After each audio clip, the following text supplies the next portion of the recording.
So for Dr. Hari, now the palm oil industry is under tremendous pressure.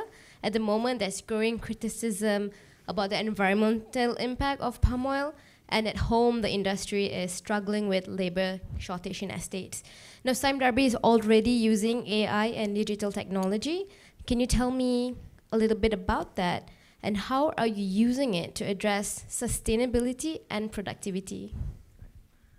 So, as you do know, our business extends across the whole value chain, from advanced genetics, breeding, all the way down to actually producing products for our customers. So maybe I'll just tell you a bit about what we provide our customer. So we have a dashboard that our customers have access to, and this allows them to actually determine the traceability of the oil that they're purchasing. So they can see from which estate the crop came from, which oil mill went to, and then which refinery, and then which tank, and then which boat, and then follow it through to whichever destination that they've ordered the oil to go to. So that one is on the customer side. We have advanced genomics program, where we basically use DNA sequencing and stuff like that, and then use advanced computational platforms from IBM, actually, to actually then decipher all these huge amounts of data, right? And we basically analyze maybe about 11,000, 12,000 palms, and over a period of 4 to 5 years. We use machine learning, artificial intelligence-based platforms to develop predictive tools. And this has allowed us to actually breed for higher performing materials. And these were planted at about 100 hectare scale in 2016. So last month, my chairman, Tan Sri Ghani, basically harvested the first so-called commercial bunch. So far this looks pretty good. It should deliver us 15% increment in yield over our best current materials, which in our breeding cycle will be equivalent to maybe something, a saving of, or acceleration of something like 14 to 20 years. Right? And how is that affecting your labor needs? Are you still facing shortages, or is it helping to ease that? Well, it's still a labor-intensive industry. And whilst we talk about all these various technology platforms, we need to understand basically where the value proposition is in deploying these kind of technologies. So if you're trying to develop machinery, which we have done, we built some machines, simple machines to improve productivity in the estates. We can't effectively come out with a better harvesting machine, because a human being is a lot more efficient than anything that we can dream of, including robots. Currently, Asimo doesn't do it, doesn't cut it, right? So I guess we're still pretty far away from a plantation looking like an Avengers movie. Yes, but by basically using mechanization as well as some data analytics, you may be better able to deploy your labor more effectively and efficiently, right? So in that manner, you can reduce the labor requirement. But it is, it's not something whereby we're going to go into Star Trek or, overnight. It's going to take a while before that transformation happens. Yeah. Thank you. So for Mahmoud, TM1 is geared towards enabling digital transformation for businesses and public agencies. Can you share with us how you've done that? And since we were in topic of people trying to make use of their literature and degrees in politics as well, how is that actually affecting jobs? Is it resulting in job losses or creation of new jobs, maybe? First of all, thank you for the question. I think, let me start actually by first sharing, the level of complexity of, the, telecom operator network, where you have actually, huge infrastructure to cover, the whole country. And that infrastructure needs actually to meet the needs of different customers, being consumers, businesses, small businesses, government agencies and all of that. And you need actually to make sure that infrastructure is performing well, secure, safe, and also provisioned and actually automated to deliver the best services. So when you just take that in equation and you take the fact that actually you have multiple generations of technologies supporting this infrastructure, which I consider, national critical infrastructure for the nation, right? So you take that in consideration and see how I should keep performing, monitoring, and delivering the best services, and how AI or any kind of automation, because I think AI is the buzzword now, but we have been in the notion of continuous optimization of that infrastructure to deliver the best services.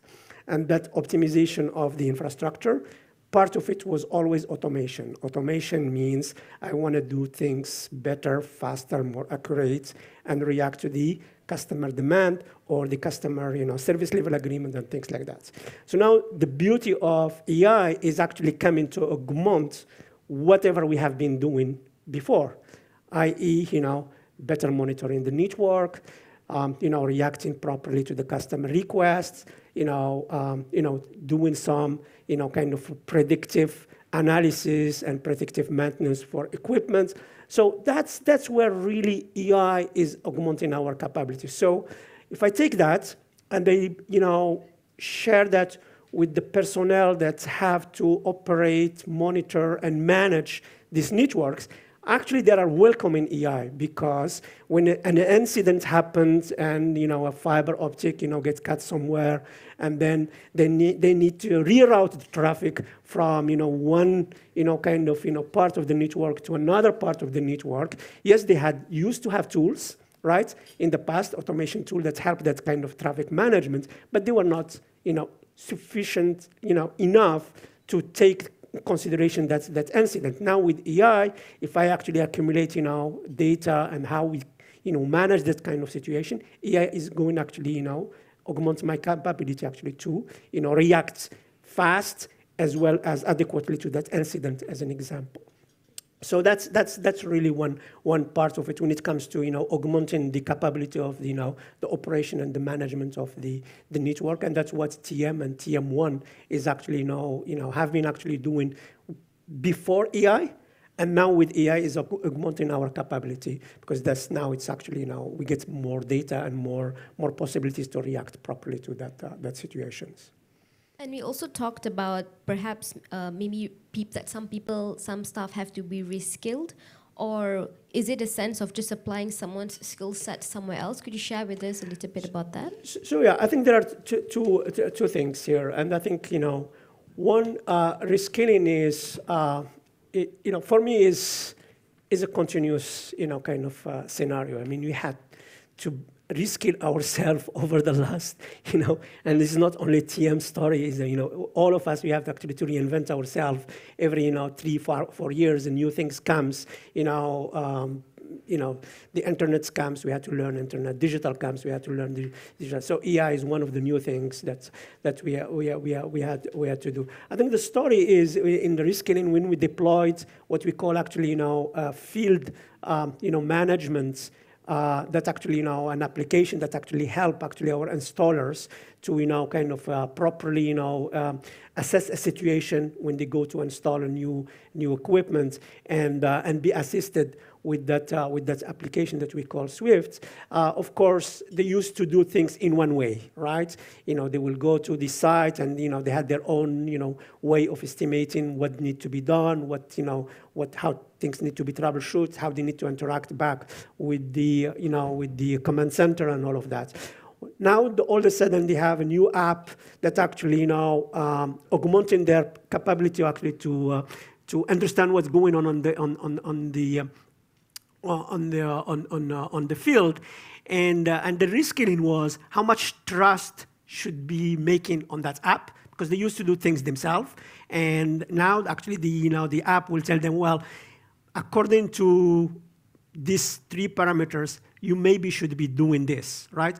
So first we need actually to, kind of, help them actually to understand why, this recommendation, they should, trust it with certain probabilities, and why actually, AI is actually a good thing for these installers. So that's part of this, the rescaling of the, the workforce that goes to the fields. Once that was done, then actually and I think very interesting, when you introduce these kind of things, sometime actually you have to, kind of include that productivity may go down in the beginning of the introduction, because you have actually that, to really, learn and understand pilots and things like that.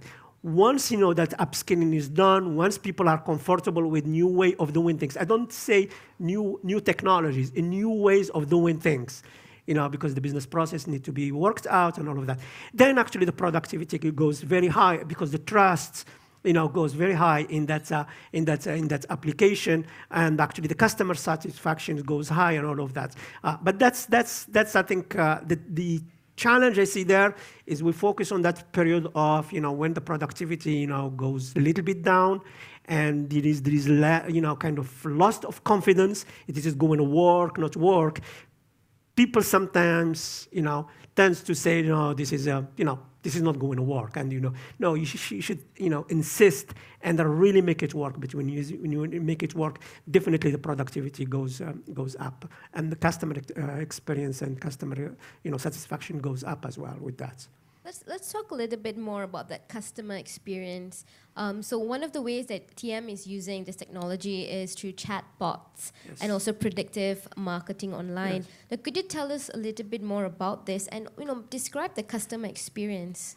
Well, I think this is I think almost the same as what Dominic was sharing actually with the notion of the chatbot, and I do believe that we are in very, very early stage of the potential of the chatbots, and what they can what they can actually how they can assist the I would say the humans when it comes to the customer interaction as such.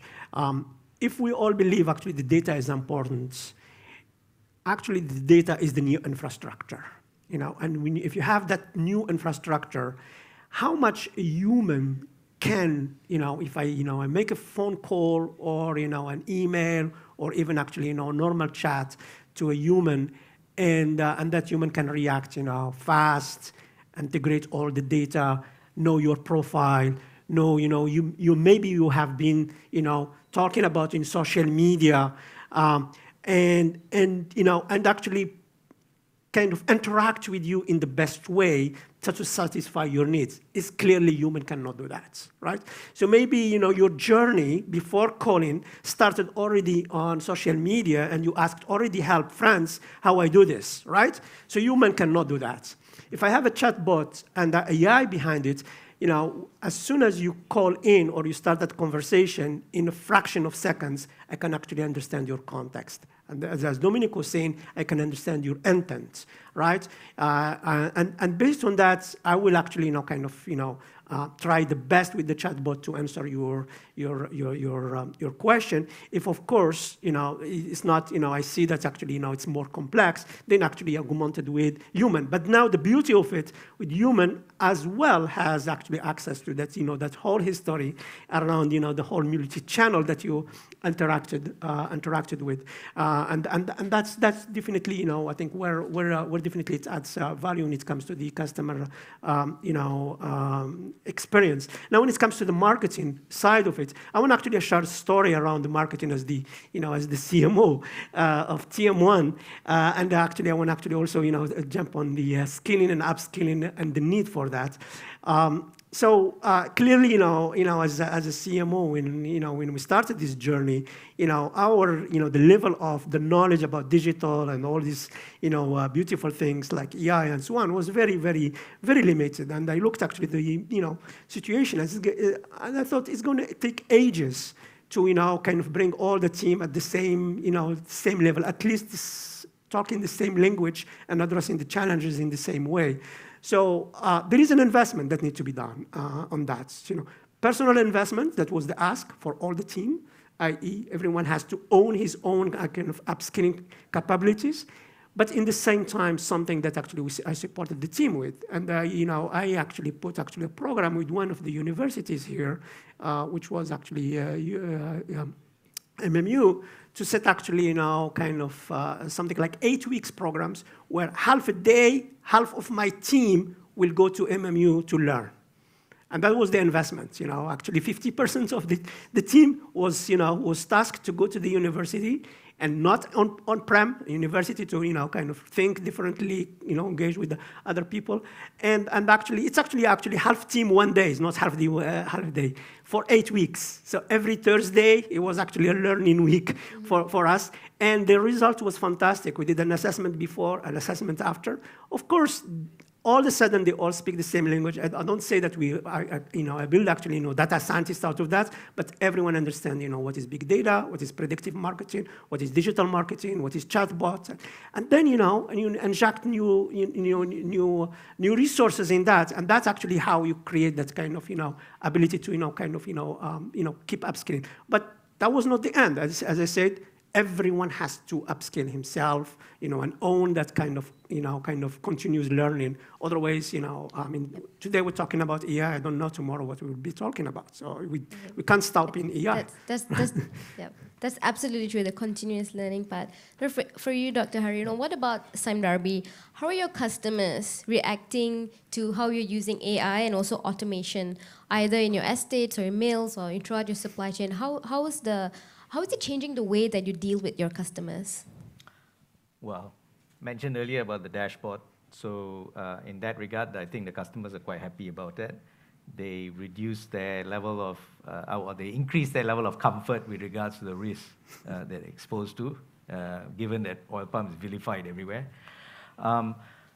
With regards to all the technology platforms that we're actually working on, precision agriculture is a big deal, right? It potentially utilizes AI, but a whole load of digitization technology. So we basically routinely utilize either drone or satellite imaging to basically have maps of our plantations, the terrain. We map out basically how water flow happens. We even actually now are in the process of actually looking at palm health across the whole estate. As I was mentioning to somebody just now, I have my customers are my board of directors, senior management, right?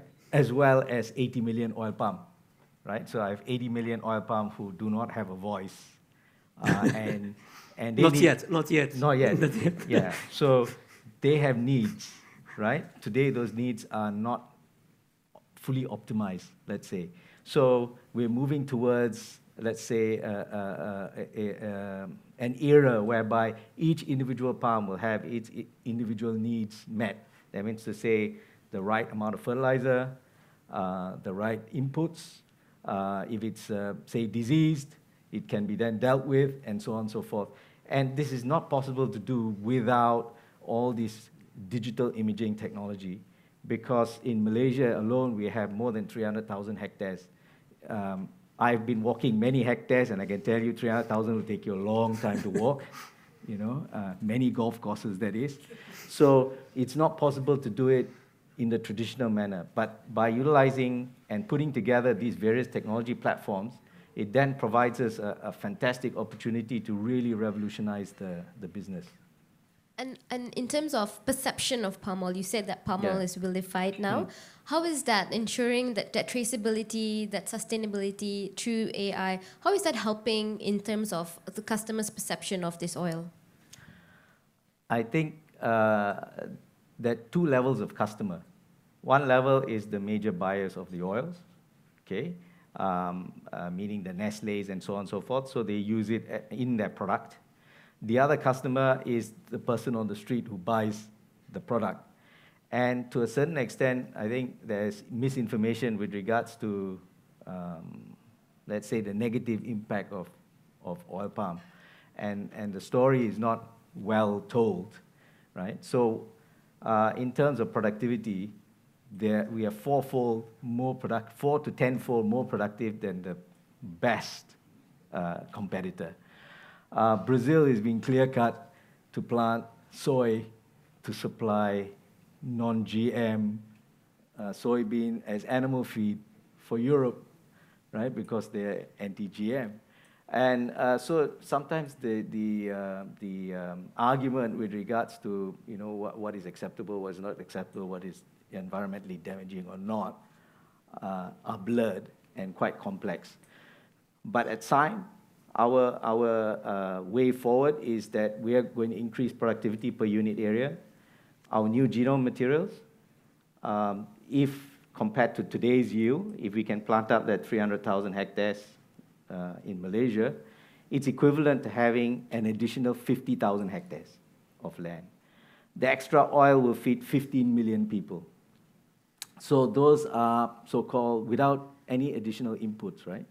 So this is before we can deploy all the clever precision agriculture technologies.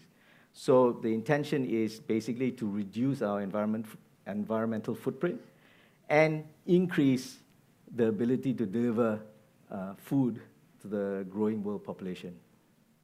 And that's very interesting that you mentioned about precision agriculture. But let's talk about the cost. Like, how much is it costing to apply and to embrace AI in plantations? Well, I think at the end of the day, it's the value proposition that you need to look at, right? With anything else, you can deploy AI across any part of the value chain. But the business has to determine where it's going to make the biggest impact and where it's most logically deployed, right, for the biggest value. With regards to talking about competitiveness, right, and the cost of deployment, there's a lot of disruption in that digital space. So in the past, for example, drones were cheaper to deploy than maybe satellites. But today, there are new microsatellite technologies available that brings the cost right down. And sometimes it's more cost-effective than actually flying drones because they cover larger areas, and you can multiplex the images for all kinds of other analysis that you like to do. Thank you. That's very interesting. So for Mahmoud, we talked about satellites, talked about possibility of talking trees. Is the infrastructure ready? There are very few countries that have launched 5G. And where does Malaysia fit into this in terms of infrastructure? Sure. I mean, I think the infrastructure is, with what we have today, the broadband, the fiber optical networks, the 4G, the LTE, we can do a lot. So I think that's, and I think, this is a very good example where you can actually implement, precision infrastructure, agriculture. I assume you're doing maybe, narrowbound, IoT or something, that is actually needs very, very little of, of a bandwidth on that. And I think, the possibilities are immense, on different sectors to, explode the infrastructure as it is. Nevertheless, I think we need to prepare the future, and the future is definitely toward, augmenting the capabilities that we have in terms of infrastructure with 5G. And in that regard, the last week actually, Malaysia had actually, really, a great successful showcase, sponsored and and actually driven by MMC. Which was actually fascinating for me. Actually, I spent 5 days. I was supposed only to spend 3 days, to be honest, because I'm more a B2B guy. But I said, the 2 last days, which are, consumer-oriented, open to public, I'm going to go there as well. And I was fascinated actually to see now, public, kind of small kids, as well as, kind of adults and really very aged people as well, how they were interacting with these showcases, in there, they were telemedicine, showcases, they were robots, they were, self-driving car. So these are all new possibilities that, 5G is going to enable as such. And I believe, Malaysia is definitely actually on the right track. I think I strongly believe every country, has to have its own roadmap according to the needs of the country, and we should not be mixed with the agendas of different countries. So every country has its own need, niche, value add that actually 5G can add to the country itself. And I'm very confident that actually Malaysia is definitely on the right track when it comes to the 5G. That's wonderful. Now we have a couple of more minutes on the clock. Anyone has any questions that you'd like to ask? All right, so if we don't have that, I'll just wrap up this session then. So in terms of investing, either one of you, what's a good timing to invest in this? Well, I mean, for me, I mean, there is, let me ask you, when is the right timing to invest to make your business better, to deliver a better customer experience, or to deliver, an innovative product? Because these are the three things that actually AI is all about. I want actually better efficiencies in my business. I want actually, my customers to be better, or I may consider AI augmented products. So if you are in that space, I deliver a product where AI can add value to my customer. Who is not in this business? I mean, if you are in the business, you always look at these three things. I look for how efficiently I run my business. I deliver excellent customer experience, or I innovate and kind of create new products. I think AI, with other technologies, let's not get actually, with other technologies, and I think Catherine, really highlighted them all together because it's a combination of things. It's AI, cloud, IoT, and also the human part of it, which is, the agile and, design thinking. This is actually, I would say, the secret sauce of successful companies these days. You Google them, all the companies that are successful, actually, they are using this secret sauce. And I think the investment is now, I mean, it's not, for me, no-brainer. Absolutely. And you, Dr. Hari, any advice that you'll give a company that wants to get started into AI and also digitization? Well, I would say that they shouldn't worry about it. They should remember basically that they are the experts in their business space, right? So AI is just a platform, but the platform basically has no utility unless it's directed towards specific business questions, and they are best adept at deciding which of those business questions that should be addressed. So they should be driving that journey. They should be driving that change, because as mentioned by my colleague here, at the end of the day, who doesn't want to make more money, right? That's the bottom line, right? So this is a way in which you can actually improve the efficiency and effectiveness of your organization.